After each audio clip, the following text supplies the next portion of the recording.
puppet playing around. So the style idea is about children. Okay. So this is a very interesting article. We can talk about that. There's nothing right or wrong, absolute right or wrong, but we will be talking about this. Okay, this is the second part of my lecture. Okay, and the third part of the lecture, I would like to continue our book sharing. I still, just by using inviting, not everybody have to say something. No. You want to say something, play risk. Be brave. There's nothing to be afraid of. Just speak up. Okay? You'll find that this is the place that you improve a lot. Okay? Remember, to be improved, a little bit uncomfortable is necessary. Okay, no one. Okay, no one. That's me. A new language. So that's why I improve all the time, because nobody wants to read. So only teacher read a lot. A new language has words and phrases that are strange to us. Strange. Strange. When you hear the sound that you never heard of, you feel strange. A little bit uncomfortable. I have a student who is from Colombia. Her native language is Spanish. So yesterday she spoke English to everybody, but have a very strong Spanish accent. That's strange to me. You know, they had a lot of strange sound, very different from English. So, of course, now we are more familiar with the English. But if you learn another language, German, you will find that, oh, terrible. How can I pronounce that sound? You feel uncomfortable when you want to say that. That's true. Strange. Before we can learn to speak a new language, we have to make this strange word and phrase familiar to us. But how can it become familiar to us? Easy. Just simply listening, right? Okay, next line. All learning consists of creating new patterns in our brain. Language learning is no different. We have to listen to the language in order to form these new patterns in our brain. We cannot generate these new patterns from within. They must come from an external source, the native speaker. The greater our interest in a native speaker or what he or she has to say, the better we can learn a new language. That's the English. But I want you to forget the English part. I want you to think of the idea inside this segment. What does that mean? We have to listen to the language in order to form those patterns.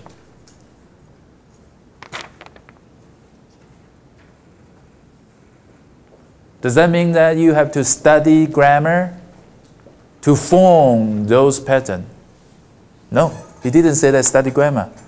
Instead, he said, you have to listen to, just simply listen, just like baby, listen to.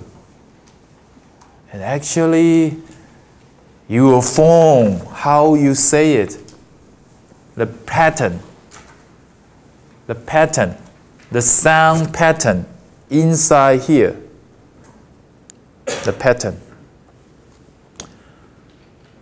Why I speak sometimes some phrases much faster, more fluent, more sounds like a native speaker? Because I have listened a lot. Sometimes I just don't know why I say that. There's already some patterns here. And those patterns is not from grammar, not from vocabulary I read. Just listen.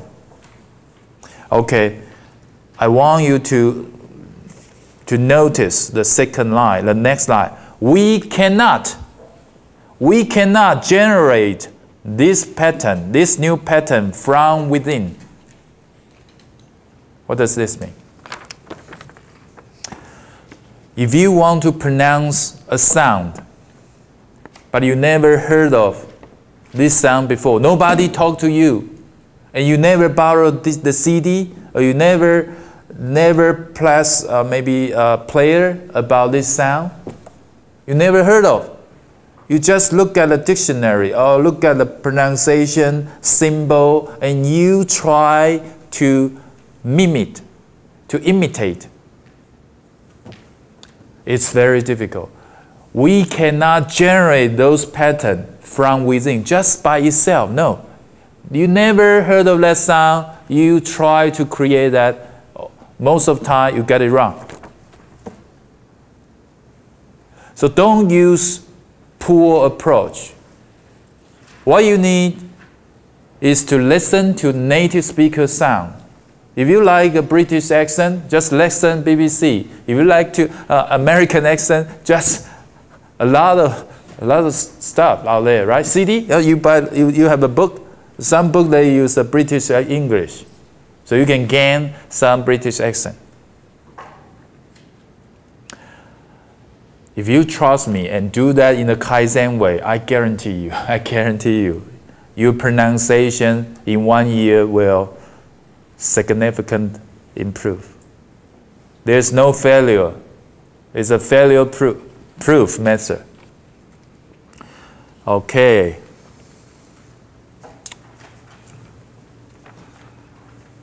So, if you ask me a question, what about I just listen to CD a lot? And another approach is I go to English Corner a lot. Which one you think is better? Do you have those kind of doubting? The one way is you self-study. You listen a lot. You read a lot. Another one is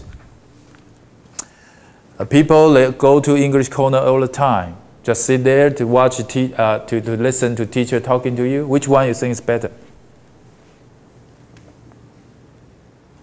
I can tell you, the first approach is much, much, much, much better.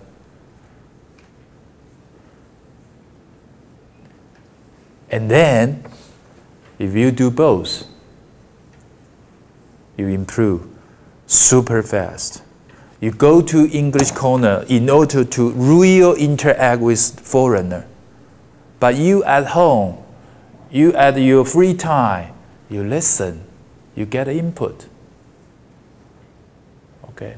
But if we really have to decide one, I would rather you choose the first one. You listen on your own pace. Okay.